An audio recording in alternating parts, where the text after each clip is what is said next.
Whenever I coach entrepreneurs, even in the very beginning, I always say, what is your exit strategy? Because every new beginning will eventually have an exit. So my relaunch, Out of Space Foundation, after an amazing career, once again, I knew I'd culminated everything I could possibly do there. And I knew the next step I really wanted was to be an entrepreneur, to be that advocate for the space industry and really be the bridge from the space industry to the general public. Because there's so much that people don't know or understand that takes place in the space industry that benefits our everyday lives. Welcome to Relaunch into a Rich Life, the podcast where breakthrough stories meet unstoppable success.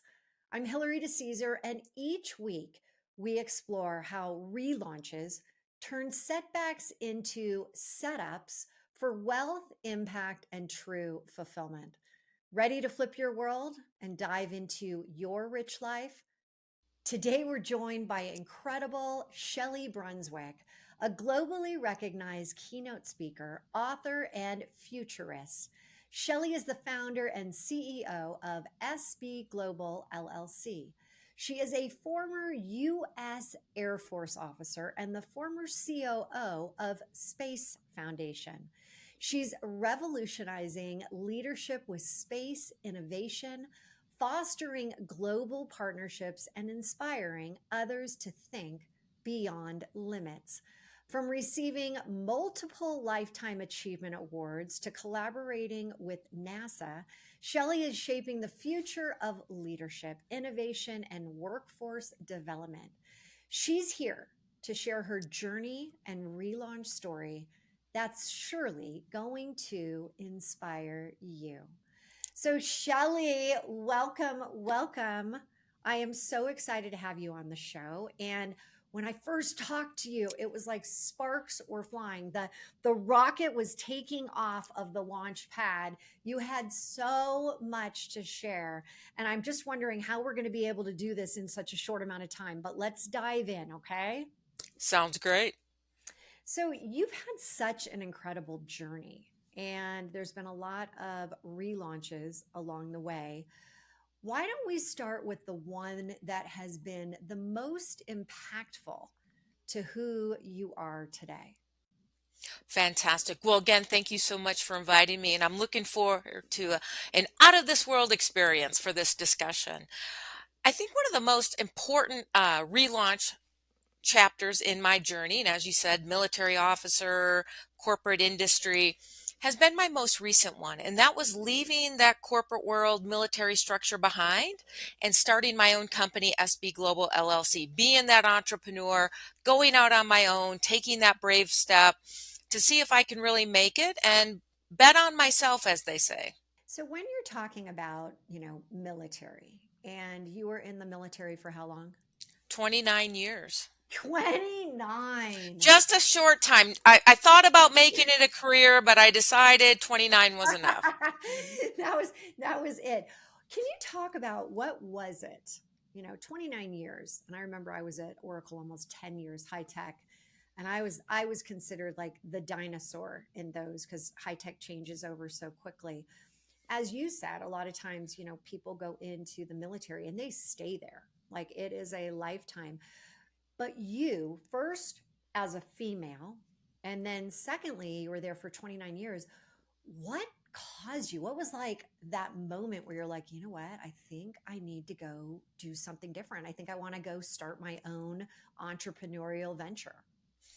Well, I think that's a great question. And what I'll share with your audience is I have two chapters in that military journey. The first one is I jumped into the Air Force, enlisted right out of high school. I didn't know what I wanted to do. I didn't have a college idea. I didn't have college money, and I wanted to see the world. And the best way to do that was to join the military. So right out of high school, 18 years old, jumped into the military, was stationed in Turkey and Germany, was able to go to school at night, and I was a personnel specialist. So I was HR. So my space journey didn't start till later. So for those first 12 years in the Air Force, I was an enlisted airman, being in personnel, going to school at night. And when I completed my bachelor's and master's degree, that's when I applied to become an officer in the Air Force. And when I was selected, that's what started my space journey, because the Air Force made me a space acquisition or space procurement officer. So those two chapters had a lot of different living in Turkey and Germany and Colorado and DC and LA. And so that's the great thing that people don't think about the military is you get all these different opportunities, different jobs, different schooling. And so I really loved it. I loved being part of a team that made an Mhm. impact and contributed to the greater good. And so when I retired from the Air Force, I knew that I had that same culture and thought process. And that's why I joined Space Foundation, a U.S. nonprofit doing business internationally as their chief operating officer, repositioning and relaunching my career from that military person into that space industry. So I have to ask, when you talk about space and you talk about NASA and what you were able to do, what is the craziest story that you had around space, around what you saw, around what you heard? A lot of times people think about all the awesome stuff, and I did get to do those as well. Go to Cape Canaveral and Vandenberg and see launches and meet astronauts. But one of the really neat experiences I had was when I was in the US Air Force. Now, I was in the Air Force before Space Force, so I would have probably been more of a Space Force person had that existed. But Mm. while I was in the Air Force, I was running program upgrades to our various tracking stations around the world.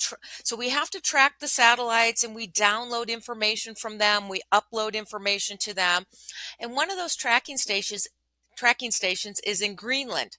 And so I was able to go to Greenland to watch this upgrade take place for this tracking station. Now, again, a lot of this upgrade is software upgrade. So doing the testing and verification to make sure everything ran smoothly, to test to make sure we could still connect with the satellite, pull data off the satellites. But it was also just wonderful being in Greenland, experience amazing American contractors that were there supporting the U.S. mission, but also meeting allies. The Danish people own the Danes. The Denmark owns Greenland, and so it was really a unique experience as a young captain in the U.S. Air Force to have that opportunity to go actually see real world application of space technology, watch it in action, as well as meet with our allies and partners. Okay, that is so cool. And one of the things that I would like to ask you is when you think about men versus women in the military, especially when you were going through all of this, what was the percentage of women at that point in the military? And I'd love to know if you know what it is today. How have things shifted? Have they grown? What's happening in that capacity? Well, let me talk about something the audience may really understand, and that's the Apollo era. So, when you think back to the Apollo era 60 years ago, we were two nations in a space race, primarily STEM professionals, science, technology, engineering, and math, primarily male dominated. So, Mhm. now as we fast forward 60 years to where we are today, now space is really commercialized. So, diversity of opportunities, not only whether you want to be in the military, civil space, NASA, commercial, or international, but we need every career field, whether it's media and communications like today, STEM, we still need scientists, we still need astronauts, but we also need marketing and sales. So the opportunity to be in the space industry, whether you're a man or a woman, That's has right. never been better. Now, in the military, yes, there were certainly times I may have been the only woman in the room, or the only woman at the table, or the only woman that went to Greenland to watch these software upgrades. But when you're in the military, you really don't think about that. You're all wearing the same uniform, you're tied together by the same mission to accomplish the goals. So I really appreciate that. And I appreciate all the men that were mentors to me and champions and helped position me for the next opportunity and gave me great advice. So when we think about men and women, think about men, if you're a woman, that they're also your allies. They're there to help you, seek them out, find their knowledge and insight. Many of them are wanting to offer help and assistance. They just might not know how. So you have an opportunity to reach out and ask for help. So let's talk about you make this decision to leave the military and become an entrepreneur. What type of process did you go through in order to say, yes, after 29 years, I'm going to do this? So when I decided to leave the military, so I had Wonderful jobs. I was a test and verification officer. That's why I went to Greenland to watch the upgrades because I did test and verification for space systems. I also was a professor at Defense Acquisition University teaching about space acquisition. And then I culminated my career in the Air Force working on Capitol Hill as a legislative liaison. And so I kind of knew, as any business owner knows, Mm. I knew that was the exit strategy. The only way to go from that point would have been backwards, to go back to a program office, be a project manager. And I knew I wanted to jump on to the next thing. So whenever you're an entrepreneur or you're in your career, you know that at some point you have to exit and start the next chapter. And the next chapter was going over to the Space Foundation to be their chief operating officer. So I left the military and I went to an organization where you have to run a team, lead a team, empower a team, create products, programs, and services, generate revenue, pay salaries, turn on the lights. And so it was a really great opportunity. One of the events they put on is the annual space symposium that takes place in Colorado Springs, bringing together the global space community. They also did kindergarten through 12th grade programs, capacity building. And then I also launched their space commerce program through a partnership with the Minority Business Development Agency. So I had already started a lot of that entrepreneurial activity while I was at Space Foundation for 9 years. And at 9 years, I knew I'd done just about everything I could do at Space Foundation, and it was time to once again exit. What's your exit strategy? We call it a Yeah, relaunch. Once again, we're going to relaunch relaunch. into into the next phase of our life. I love that. You know, being in the space industry, I love the analogy of we're launching into it. But for entrepreneurs, I always talk whenever I coach entrepreneurs, even if they're in the very beginning, I always say, what is your exit strategy? Because every Mm, new beginning will eventually have an exit. So my okay. relaunch out of Space Foundation after an amazing career, once again, I knew I'd culminated everything I could possibly do there. And I knew the next step I really wanted was to be an entrepreneur, to be that advocate for the space industry and really be the bridge from the space industry to the general public. Because there's so much that people don't know or understand that takes place in the space industry that benefits our everyday lives. So how are you working with, you say, from your coaching perspective and helping others with that? What's involved there? It's a lot of great opportunities. I serve on some advisory boards for some Mhm. startups, so it's really exciting to see those entrepreneurial ideas. Some of them are in AI, and I will highlight the one team I'm working on in AI. They're a female-led team, but I also work with teams that are all men. I don't have any forms of discrimination. I welcome all. I'm really excited about the team and the technology. I'm also out there doing a lot of motivational speaking now, doing workshops about what space got to do with it, 10 Life Lessons for Personal Growth, which is the book I wrote that incorporates some of the lessons I learned in the military, but I also interviewed 200 global thought leaders and included 30 of their stories in this first book to share that what I learned in the military from lessons learned and ideas applies to everyone. It's not these ideas, these lessons learned aren't just for people in the military or the space industry, they're for everyone. So I'm out there writing books, writing articles for Forbes Okay, but Technology. before you keep Yeah, go going, ahead. there's that whole like what space got to do with it, which is by far the greatest name that you could come up with for a book.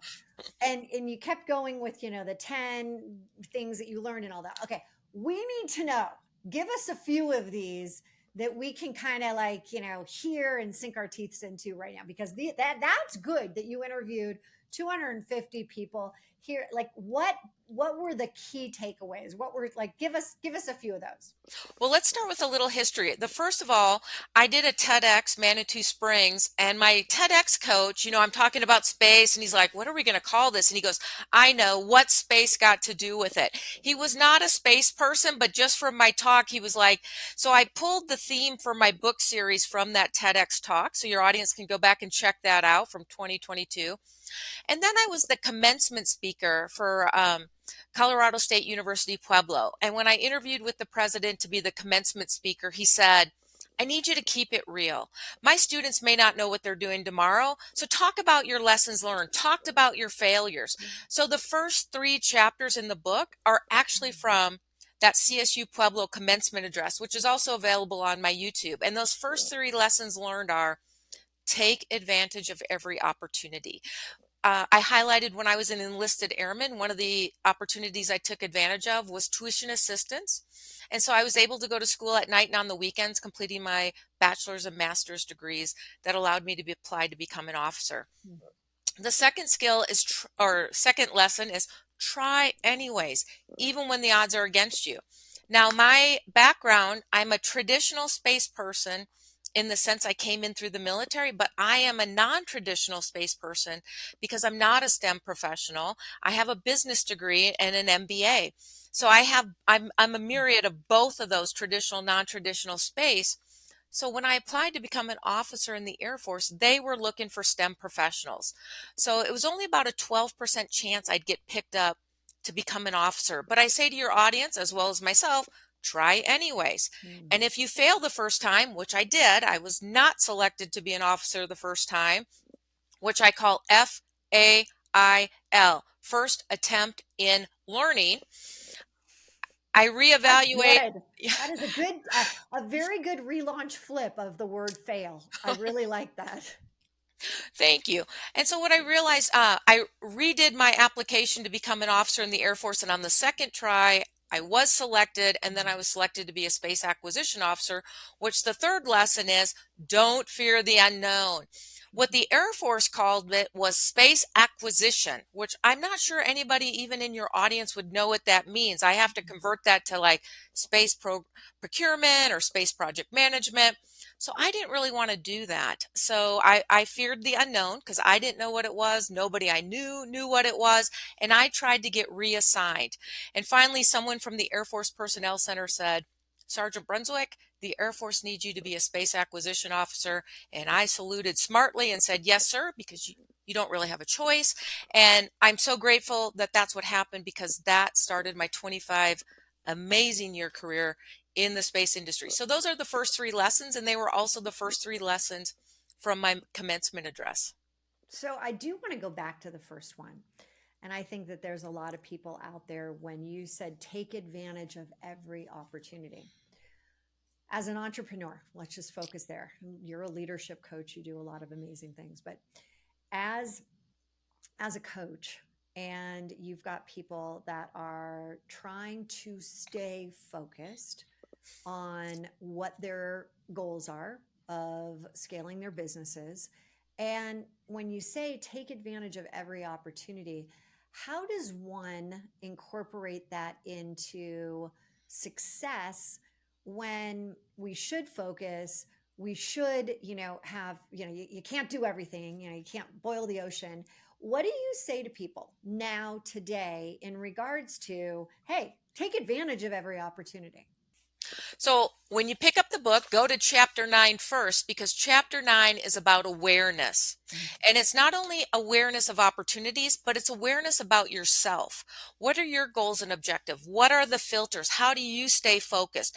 And once you understand that paradigm, then you're able to look at all these opportunities because you're right, you're bombarded with opportunities every day, and you're then able to filter what is in line with my goals, my vision that will help elevate where I want to be to where I want to go. So that's one of the things I'll share is each chapter is not individual. They actually help tie in.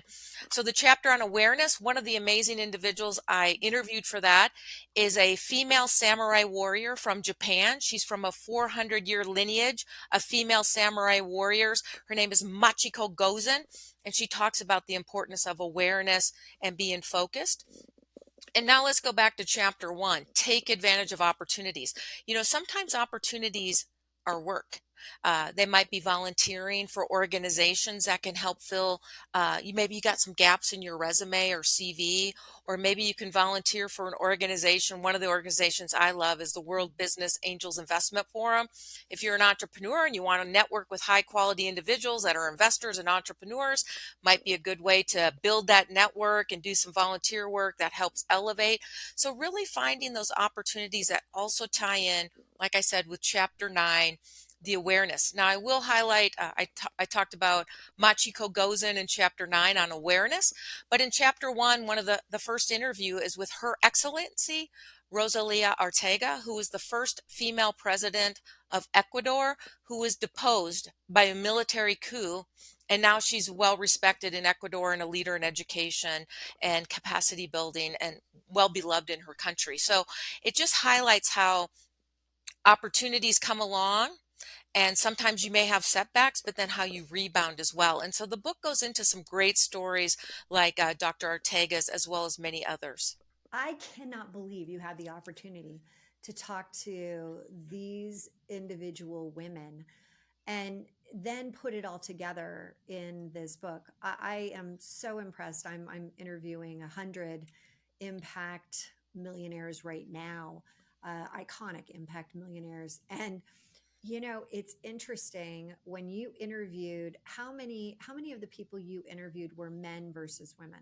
So my goal for the book, because I do have men in here, was every chapter has two women and one man. So three role models are included, but Yes. each of the stories are unique and insightful. They tie in with the chapter. I was just thinking about one of the men I interviewed in chapter 10. Chapter 10 is about passion, perseverance, and patience. And the person I interviewed was Klaus von Storch. He was a Chilean astronaut candidate, amazing leader, was in the Chilean Air Force, was selected both by the Russians to be a cosmonaut as well as the US to be an astronaut. And then that dream didn't come to fruition, but instead, he met some of the individuals from the Apollo era and his vision and how he's creating space awareness and opportunities in Chile now, and how he overcame a mid-air collision where his aircraft was hit by another military aircraft. All the crew perished except for himself, how he was able to come back from a tragedy like that and continue to be an inspiration. The person he met, by the way, was Neil Armstrong. And having the opportunity to talk to Neil Armstrong about Wow. his loss and tragedy in the Chilean Air Force and coming back, as well as Neil Armstrong sharing, tragedy and loss, as well as, because there were some losses and setbacks during the Mhm. Apollo era. And so they really bonded, and how Klaus is helping create space programs and capacity building for young kids in Chile to come into the space industry. So every story in there, I could probably write a book on each and every person in there. Unfortunately, I kept it kind of brief, so it gives you some insight. But what I do in the book is I list where you can find out more information about each individual. You can find more podcasts and webinars, other books you could read, how you can take the next step in your personal and professional development. So I'm overwhelmed by what you've just done because I know what I'm doing, and it's also one of the most rewarding things I've done is talking to these people and really understanding what what got them to where they are. And as you said, there's a lot of relaunches that have kind of set them back. And I want to talk to you a little bit more about, there have been a lot of relaunches along the way, but how were you able to really lean into your own mindset, your own, hey, I've got to get through this. I don't, there's not a lot of in the military, you just keep going down that path. What tips or strategies did you use to kind of keep going down the path when hard times and hard relaunches were happening? Well, I kind of share a number of that in the book as well, but I think it's really important to build your network. It starts with your family. I'm fortunate I have a wonderful husband who's super supportive and has always been supportive, but also building that network. How do you find like-minded individuals? Mm. So if you're in the space industry, there are wonderful organizations to join like Space Generation Advisory Council, Women in Aerospace, Women Tech Network, the United Nations Office of Outer Space Affairs, and they have a number of groups, whether it's Space for Women, Space for Youth, Space for Lawyers. So find those organizations where you can find individuals that you can share ideas with. That those individuals also give you great opportunity insights. They can help you find mentoring opportunities as well as training events. The other thing is you don't have to accomplish it all overnight. Can you take one small step towards where you want to be? And some days you might take a lot more steps, and some days you take smaller steps. But it's really important to celebrate every step because eventually you'll get there. And don't get discouraged. Just keep going. You know why I love that so much? Because what I really put out there into the world is pop the champagne. You got to pop the champagne. Too many times we say, we'll keep that for later. We have to accomplish this before we actually recognize and say, yes, I've done a good job. And especially as women, I want to ask you this. There's a lot of times we feel that we have to do more, do more, do more, do. And how did you recognize that? I mean, you've got all these different awards, and NASA recognized you in numerous awards. And how did you stop and actually celebrate yourself? Or was that something that, how did you learn to do that? I'm learning that now. Because I'm sure as you and your audience have caught on, you and I are both type A personalities, Mm, really driven about impact and making it happen and making a difference. mhm. And I've been that way my whole career. I'm really driven, whether it's academics or sports or helping others. But I've made a pivot over the last year as I started this entrepreneurship. What is the real focus? And my real focus is about legacy and knowledge transfer. For years, I've been a mentor, or I've given speeches, and people have said, do you have a book? Do you have this written down? And when you keep it in your brain, you're not really doing the knowledge transfer. Yes, you may give a speech or you may mentor one person, but when you write it down and you give the tools that somebody can follow, even if you're not there, then you're really knowledge transferring. And so I'm at that point in my career where it's really not about me. And it's about how can I give to those who are coming behind me. I don't even want to say the next generation because there are a lot of people mid-career who are realizing they can come into the space industry. Maybe they were in sales in the medical device industry, or they were in oil and gas, and now they want to come into the space industry because now there's opportunities for them. So the book is for anyone, similar to what you said, looking to relaunch, looking to create those opportunities, looking to find out how they can pivot and grow. And so that's what I'm really focused on. And that type of focus, knowledge transfer, thought leadership, really requires you to not be a doer and to be a thinker. Okay, knowledge transfer, I think, is critical in where we are today. And as you said, it's not just that we are, in a commencement speech sharing with the younger generation, it's our generation. Like, we are so hungry for all the different, we talk about relaunch in your health and your wealth and your relationships. And, there's so much great information that's out there, and there's so much bogus information out there.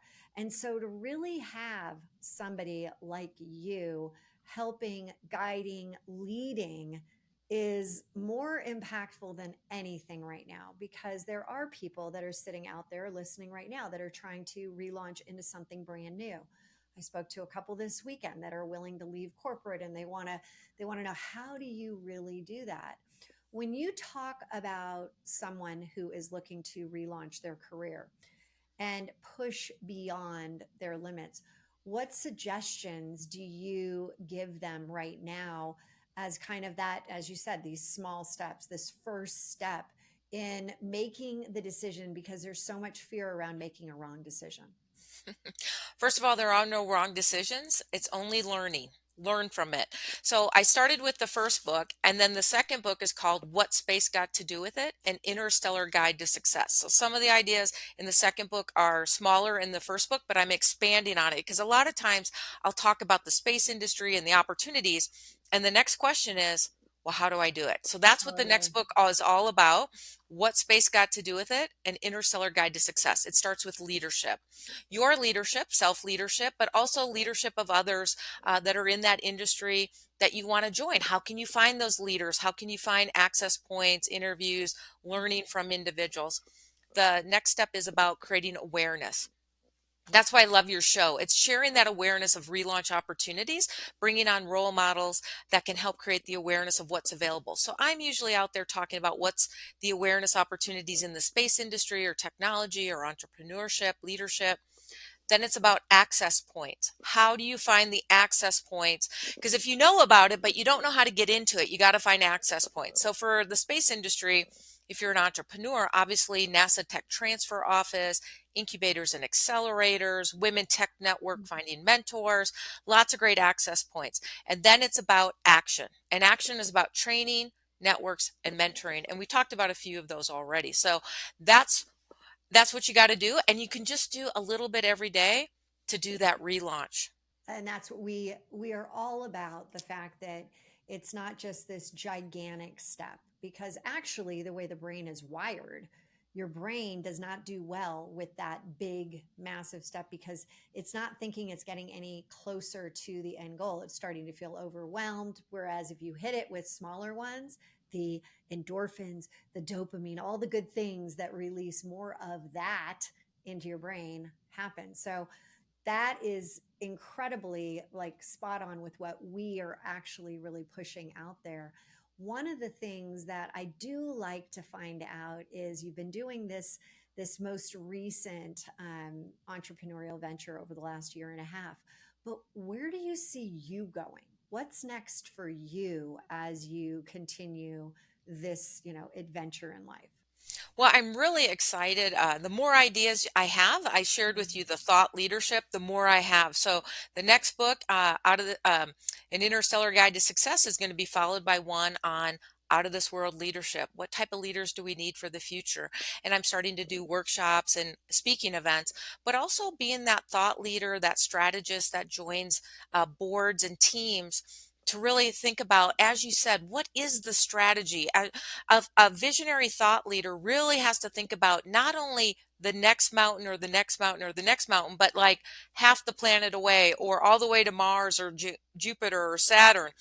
And then that leader has to be able to take those ideas and break them down into those incremental steps so the rest of the team can jump on board. So that's what I'm really excited about, is being that thought leader, that person who can help invite people into change. It doesn't have to be change for the space industry. It could be emerging technologies. I mean, one of the big ones now is AI. How will AI change things, disrupt things? How are people afraid of things? Mhm. So talking about that and helping people feel more comfortable with the rate of change that's happening in the world and what's their role and their place and how can they continue to adapt and be resilient. Oh, okay, Shelly. If people are out there saying, I need to hear more from her, where can they go to find you?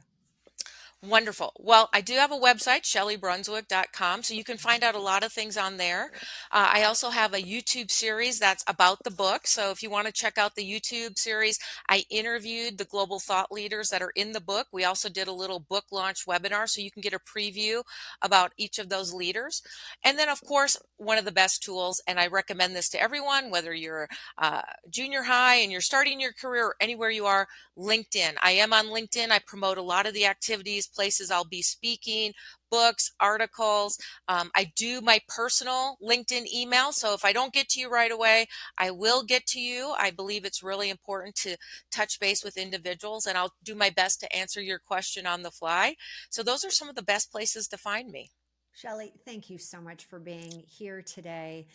And for everyone that is like intrigued by this, and you're saying, hey, I want to hear more of what she was talking about, not just the first three, but, additionally, like the next book, please go and check out the website.